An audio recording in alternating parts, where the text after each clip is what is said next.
Hey, in this quick breakdown, we're comparing Canva and Figma so you can figure out which one fits your design needs.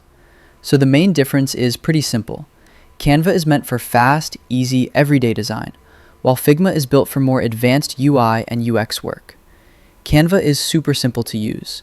You get tons of templates and drag and drop tools, which makes it perfect for things like social posts, posters, resumes, stuff like that. But it's not ideal for detailed UI layouts or prototyping. Figma, on the other hand, is perfect for professional product design.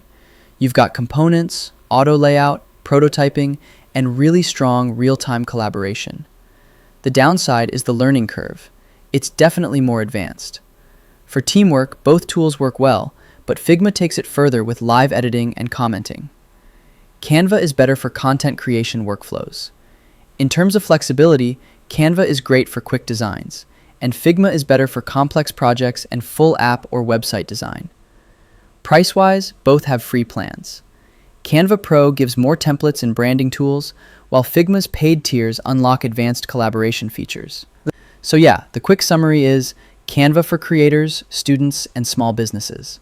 Figma for UI designers, developers, and structured teams. Overall, if you want simple and fast, Canva wins. If you want powerful design tools and full control, Figma is the better pick. And that's the comparison. Thanks for watching.